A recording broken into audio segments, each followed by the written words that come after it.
사람의 몸으로 아브라함과 사라를 찾아오신 하나님과 두 천사들은 길을 가다가 우연히 만나게 된 것이 아니었습니다.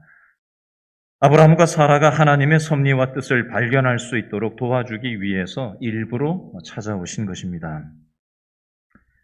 지난주 화요일 오후에 우리 교회 성도님 한 분과 교회에서 만나서 대화를 나누고 함께 기도하는 시간을 가졌습니다. 몇 달 전에 이 성도님을 우연히 교회 앞에서 만났다고 생각을 하고 대화를 하다 보니까 큰 병에 걸리셨다는 것을 알게 되었고, 교회 1층으로 모시고 들어와서 자세한 상황을 듣고 함께 기도해 드렸던 적이 있었습니다. 그리고 나서 하나님이 가끔씩 제 마음속에 이 성도님이 자꾸만 생각나게 하셔서 기도만 하고 있다가 전화를 한 번은 해서 소식을 나누었던 적이 있었습니다. 그런데 지난주에 또 생각나게 하셔서 더 이상 미루면 안 되겠다 싶어서 전화를 드려서 화요일 날 약속을 하고는 교회에서 만나서 대화를 나누면서 그동안 살아온 이야기도 나누고 예수님에 대해서 함께 이야기하는 시간을 가졌습니다. 만남을 마무리하면서 제가 이런 얘기를 드렸어요. 지난번에 교회 앞에서 만난 것도 또 자꾸만 생각나게 하셔서 기도하게 하시고 전화하게 하시고 약속하게 하시고 오늘 만나서 대화를 나누게 된 모든 것도 우연히 만나게 된 게 아니고 우연히 생각나게 된 게 아니라 하나님의 섭리와 계획 속에서 만나게 된 것이라고 저는 믿습니다. 라고 제가 말씀을 드렸어요. 그랬더니 이분이 그러세요. 자신도 힘든 시간을 지금 보내고 있었는데 목사님이 관심을 갖고 전화해 주시고 만나자고 해서 선뜻 만나겠다고 했고 또 자신에 대해서 알고 싶어 하는 것 같아서 자신이 살아온 그동안의 이야기를 다 털어놓게 되었다라는 말씀을 나누어 주셨어요. 며칠 전 지난 주중에 새벽에 일어났는데 핸드폰을 확인해 봤더니 우리 교회 성도님 한 분이 새벽 1시 반쯤에 장문의 문자를 2개를 보낸 게 와 있었습니다. 그 문자에는 이런 내용이 적혀 있더군요. 목사님이 자꾸 생각나서 문자했다고 하시면서 너무 힘든 자신의 가정사와 힘든 아픈 사연들을 고민하다가 기도 부탁하려고 문자를 드렸다는 내용이었습니다. 그래서 제가 오후에 전화를 해서 자세한 내용을 듣고 함께 기도하는 시간을 가졌습니다. 제가 이 얘기를 왜 드리냐면요.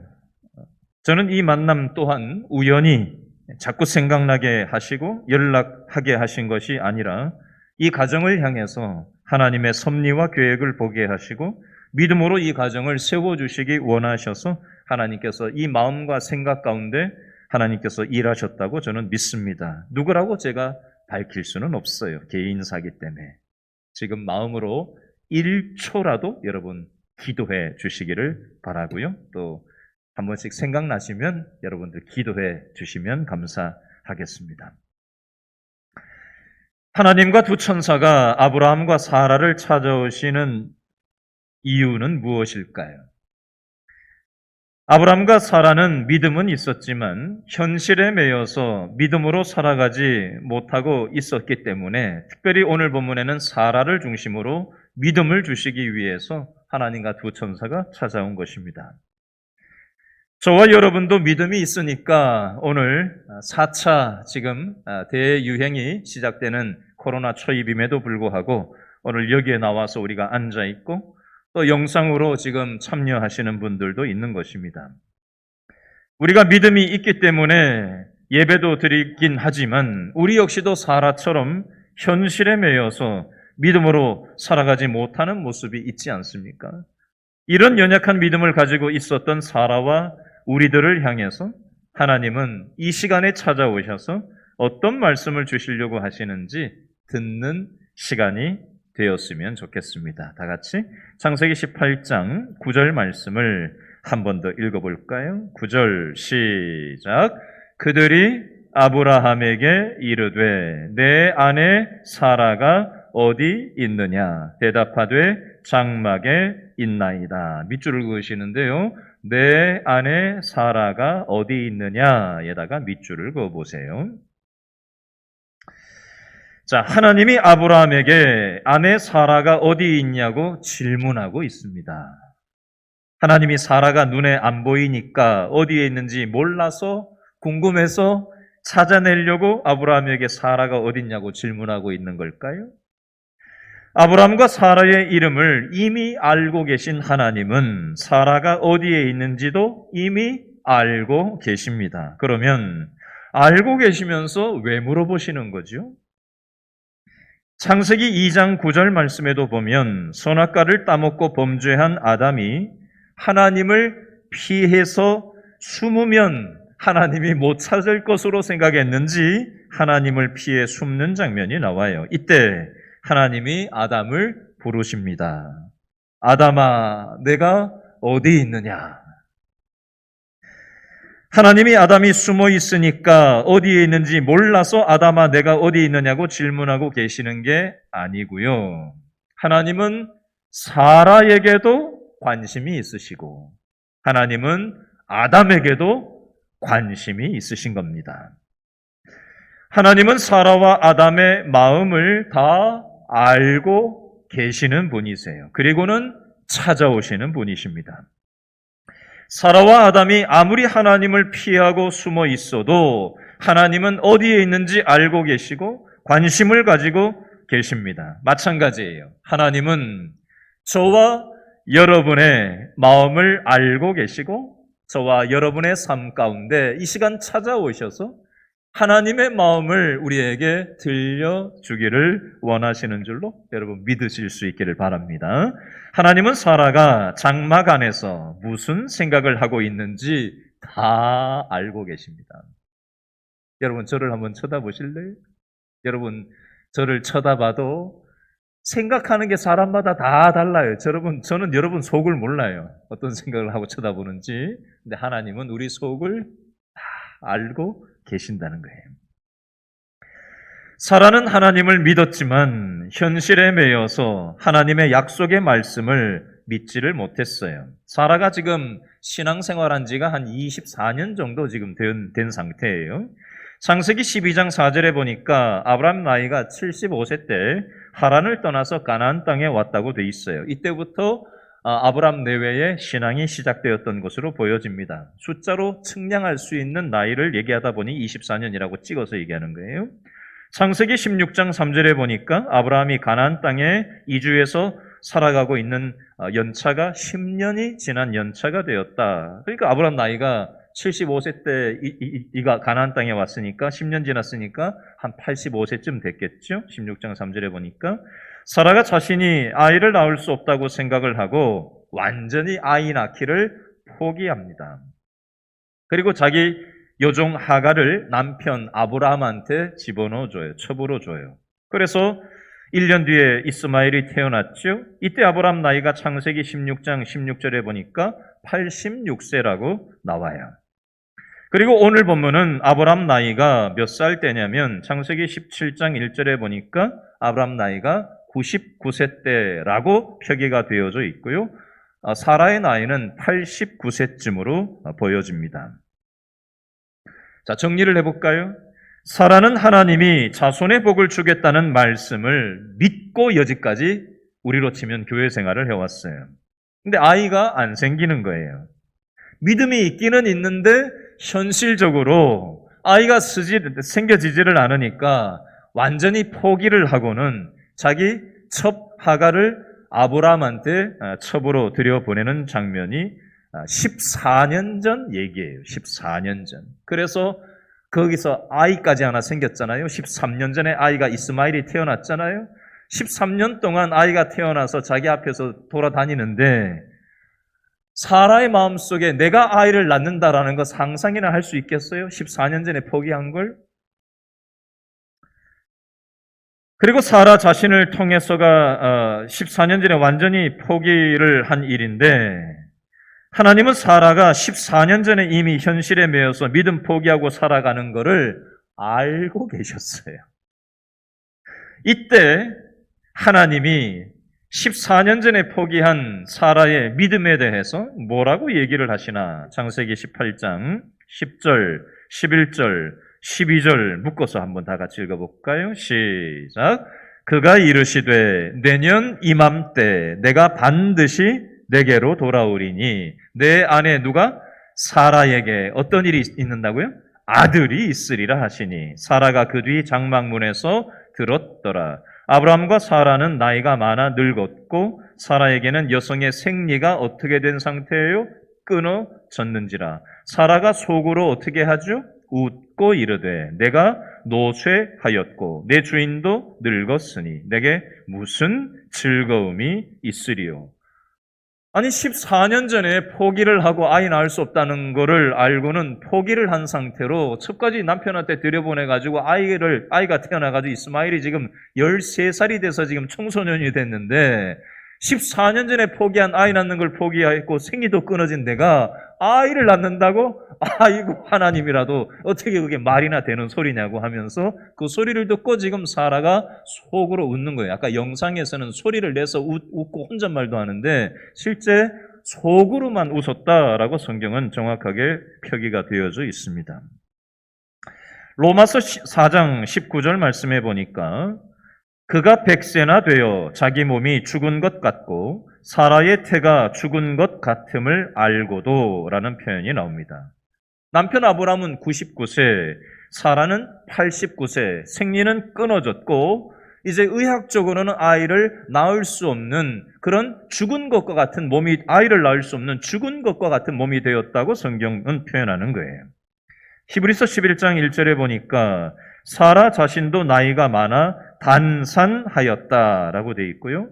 히브리서 11장 12절에 보니까 죽은 자와 같은 한 사람이라는 표현으로 사라가 아이를 낳을 수 없는 의학적인 상태가 되었음을 죽은 자와 같은 한 사람이다라고 표기를 성경은 하고 있습니다.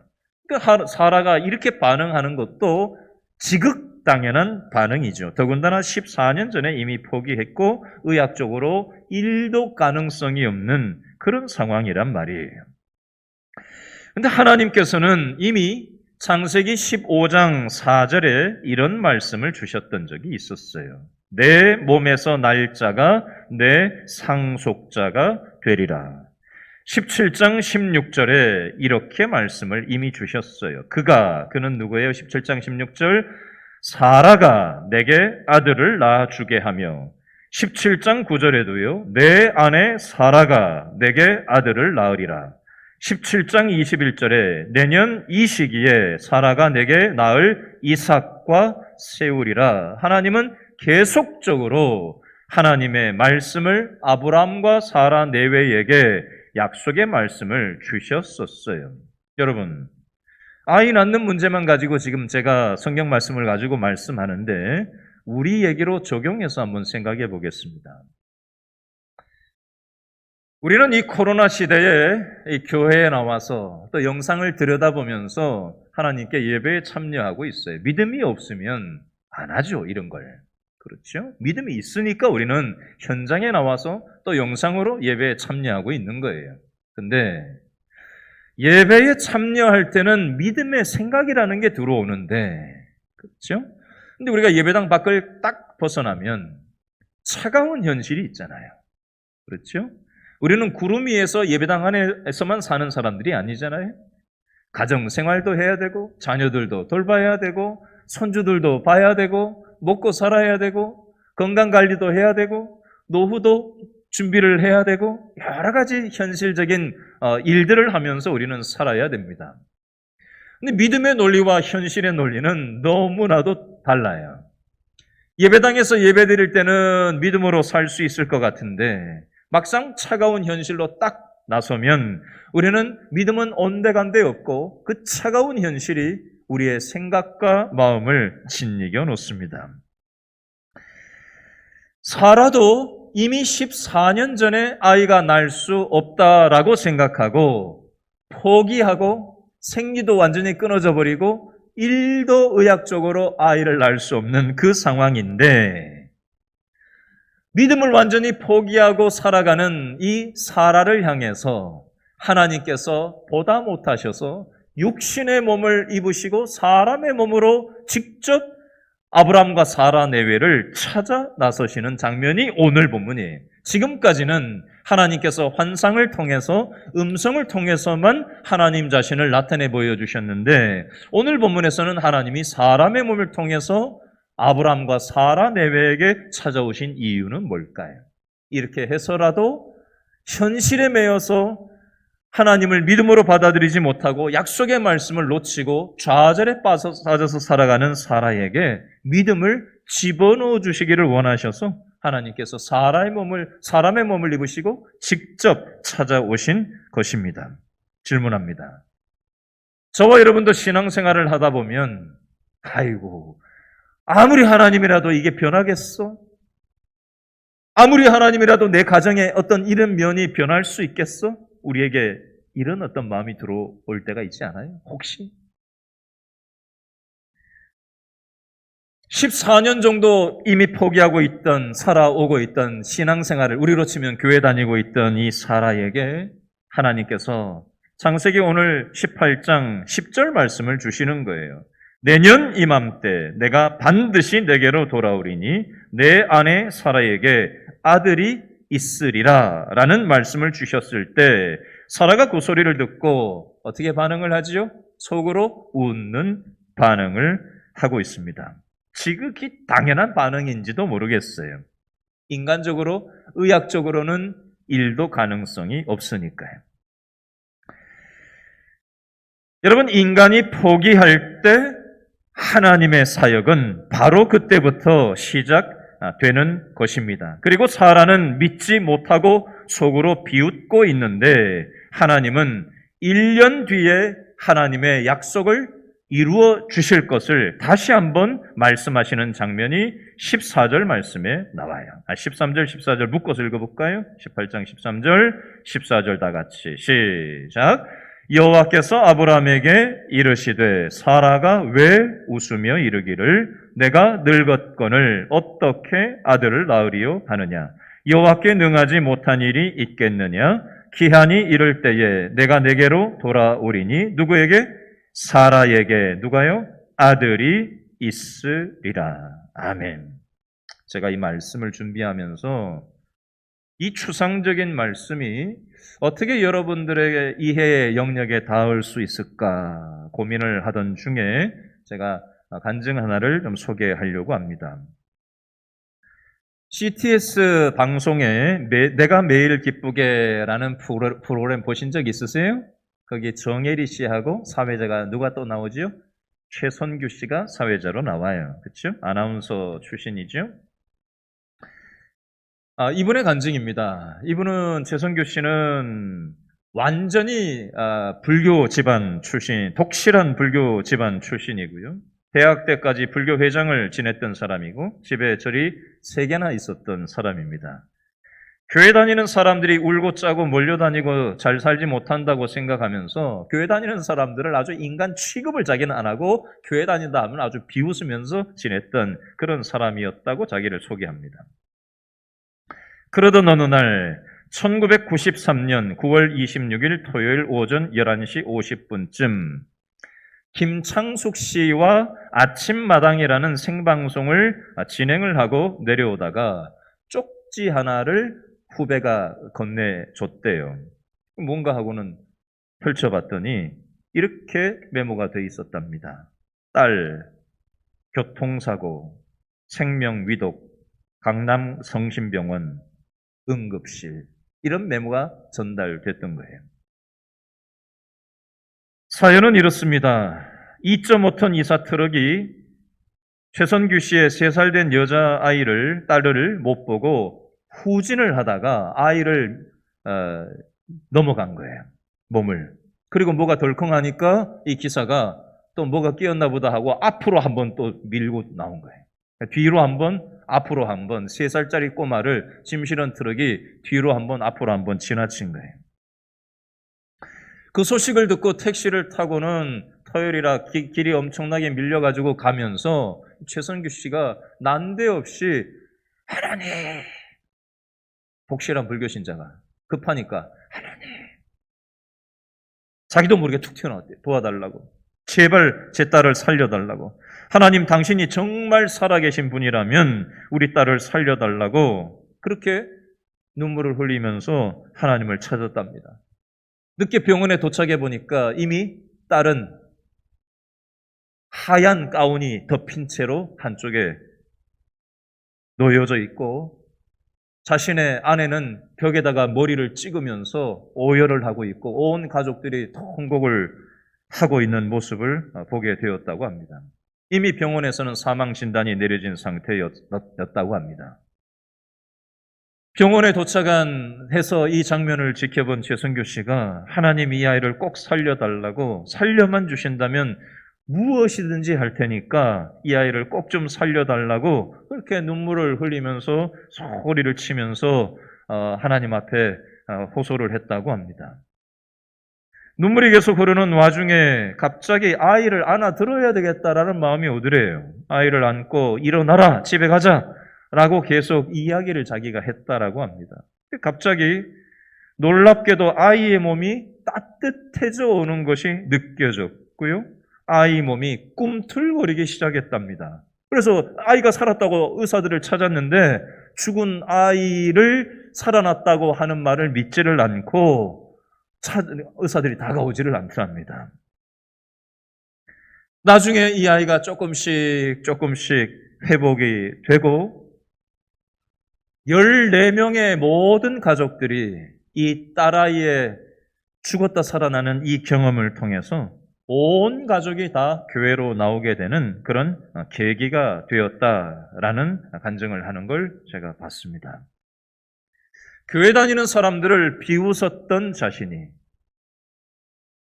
딸이 너무나도 귀한 가정이었고 다 낳는 형제들마다 다 아들을 그렇게 다 낳아가지고 딸이 엄청나게 귀해서 그렇게 자기 아버지가 손녀를 낳았을 때 딸 낳았다 라고 막 그렇게 소리를 병원에서 소리를 칠 만큼 그렇게 애지중지했던 그 딸이 죽었다 살아나는 그 경험을 통해서 온 식구들이 14명이 몽땅 교회 나오는 그런 기적적인 일들을 본인이 체험했다 하는 내용입니다. 또 하나 예를 한번 들겠습니다. 작년에 제가 3월 달쯤에 설교하면서 예를 들었던 내용인데 여러분 오늘 본문의 이해를 돕기 위해서 한 번 더 인용하려고 합니다. 초창기 중국을 이어서 제일 많이 코로나가 나왔던 나라가 이란하고 이탈리아였어요. 그렇죠? 그때 시절에 한 이탈리아 의사가 간증을 한 내용입니다. 이 사람은 교회 다니던 사람이 아니라 무신론자였어요. 그리고 자신의 부모님이 교회에 나가는데 부모님이 교회 나가는 것을 비웃었던 무신론자 의사였습니다. 이 사람이 병원에서 의사 노릇을 하고 있는데 이탈리아에 확진자들이 확 자꾸 늘어나니까 처음에는 한두 사람 들어오더니 몇십 명이 몰려오더니 환자가 몇백 명이 한 병원에 막 밀고 들어오니까 이게 도대체 감당을 할 수가 없는 거예요. 그래서 정상적인 의료 행위가 되지를 않고 이 사람은 집에 돌아갈 수 있는 가망성이 있는 사람 하면은 표딱지를 하나 붙여놓고 이 사람은 의술로는 안 되는 사람, 죽을 사람 해서 표딱지를 하나 붙여놓고 그 라벨 붙여놓는 게 의사로서 할 수 있는 최선이었다고 고백할 만큼 이 병원의 상황이 장난이 아니었던 거예요. 심지어는 동료 의사들도 코로나에 확진되어서 2사람이 죽어나가는 것을 자기가 지켜보면서 의사들로서 너무나도 무력감을 느끼고 도대체 할 수 있는 게 별로 없다라는 생각을 갖고 있었던 바로 그 즈음에 75세 된 목사님 한 분이 확진이 되어서 병원에 실려왔다는 거예요. 근데 놀랍게도 이 목사님은 자기도 지금 죽어가면서도 주위에 죽어가는 확진된 그 환자들한테 손을 붙들어 주기도 하고 또 그 사람들한테 성경을 읽어주기도 하면서 그렇게 하는 모습을 보며 이 의사로서 아무 자신은 할 수 있는 게 없는데 본인 역시 죽어가면서도 그렇게 하는 이 목사님의 모습을 보면서 자신의 삶을 돌아보게 되었고 인간이 할 수 있는 일이 끝나는 바로 그 상황에서 하나님이 필요하다라는 것을 믿고 자신들 역시도 짧은 휴식, 얼마나 바쁘겠어요. 그 짧은 휴식에 쉴 틈도 없는데 하나님께 도움을 구하는 기도하는 의사들로 변화되게 되었다라는 얘기를 하게 되었습니다. 결국은 그 75세 목사님도 사망하게 되고 천국으로 간 다음에 이 의사가 이런 표현을 했어요. 우리도 그 목사님처럼 목사님 가신 그곳에 우리도 언젠가는 따를 것입니다. 라고 하면서 이 땅에서의 삶이 참 할 수 있는 게 별로 없고 또 목사님을 통해서 또 하나님을 알게 되었다라는 요지로 그렇게 간증을 해놓은 걸 제가 지켜봤습니다. 이 의사 역시도 하나님 믿는 자신의 부모에 대해서 비웃었던 그런 사람들이었지만 이런 상황 속에서 하나님을 의지하지 않을 수 없는 하나님을 믿게 되는 그런 경험을 했노라고 하는 간증을 보게 됐습니다. 여러분, 어제 뉴질랜드에서 카톡 문자가 저한테 하나 왔어요. 우리 장철호 선교사님이 뉴질랜드에서 어제 오후에 카톡을 하나 보내오셨는데 이런 내용이에요. 한 일본인 가정에 자녀가 셋 있는데 딸, 아들, 딸. 그런데 부활절 연휴에 물놀이 갔다가 막내 3살 유꽃장이 보트에서 떨어져 사고를 당해 하늘나라로 갔습니다. 신방을 막 갔다 오셔서 문자를 저한테 하셨다고 그러더라고요. 이 가정을 위해서 기도해 주세요. 남편은 더니든에서 택시 운전하며 아내 아이꼬상은 일본인 교회 3번 정도 자녀들과 온 적이 있습니다. 일본에서 교회 가본 적이 있었던 것 같습니다. 지금은 무엇으로도 위로가 되지 않겠지만 저희들은 그저 기도할 뿐입니다. 조금 안정되면 교회로 다시 인도해야지요. 매일매일의 삶이 영적인 전쟁입니다. 그 가운데 주님의 위로와 만지심이 있기를 오늘도 한 발자국 한 걸음씩 나아갑니다. 주여 긍휼히 여겨주소서. 이렇게 문자가 와서 제가 기도하겠다고 같이 문자를 주고 받았어요. 어제 또 하나의 문자가 왔습니다. 필리핀의 협력 선교사로 계신 우리 김면수 선교사님이 카톡 문자가 왔어요. 내용은 이렇습니다. 어제 필리핀 확진자는 12,225명이 생겼고 하루 사망자도 400명이 넘게 나왔습니다. 어젯밤에 긴급 전화를 받았습니다. 오늘 한국으로 들어가기로 했던 학생부장 선생님 가족 전체가 코로나 확진 판명이 났습니다. 한국 귀국도 못한다고 합니다. 저희도 간접 접촉하였기에 2주간 집에서 자가 격리를 해야만 합니다. 주님의 보호하심과 인도하심을 구합니다. 제가 기도하겠다고 문자를 보냈더니 또 문자를 보내오셨어요. 2주 동안 집에만 있다가 2주간 더 집에 있어야만 해서 또 선교사님 부부도 예민해지고 많이 지쳐 있다라는 내용입니다. 선교사로 전 세계에 나가 있는 선교사 자녀들 학교에서 지금 선교사역을 우리 김면수 선교사님이 가르치는 사역을 하고 있는 건데 온라인으로밖에 여기도 지금 할 수가 없는 상황이라 학생들 지도하는 게 참 한계 상황을 느끼고 큰 어려움을 느끼고 있다라고 기도해 주셔서 감사하다라는 요지의 문자 내용이었습니다. 제가 이 말씀을 왜 이렇게 드리냐면요. 여러분 생각해 보세요. 사라의 믿음이 대단했습니까? 사라의 믿음이? 저와 여러분의 믿음이나 사라의 믿음이나 어떤 면에서 별반 차이가 지지 않아요. 그렇죠? 사라도 믿음이 있었어요. 근데 아이를 낳을 수 없으니까 14년 전에 포기를 하고 우리로 치면 교회를 다니는 거예요. 저와 여러분도 믿음이 있긴 있지만 포기하고 신앙생활하는 면이 어떤 부분에 있지 않나요? 저와 여러분하고 비슷하지 않아요? 근데 이런 연약한 사라에게 하나님이 다시 찾아오고 계신 거예요. 다시 말씀하시는 거예요. 내년 이맘때 내가 너의 태를 통해서 1도 가능성이 없는 너의 태를 통해서 속으로 믿지 못하고 웃는 너의 약한 믿음을 통해서 내가 일하겠다라고 하나님은 약속하고 계신 거예요. 최성규 씨 얘기를 했고요. 또 여러 예들을 얘기했어요. 그리고 선교사님들도 뉴질랜드에서 3살 꼬마가 죽어나가는데 아무것도 자기는 할 수 없었고 또 필리핀에서 선교사역을 하고 있지만 또 코로나 상황 앞에서 무력감을 느끼고 연약한 한계를 느끼는 선교사님들의 고백도 제가 소개를 드렸습니다. 여러분 사라도 믿음이 연약하고요. 선교사님들도 할 수 있는 게 별로 없습니다. 우리는 연약한 존재들이에요.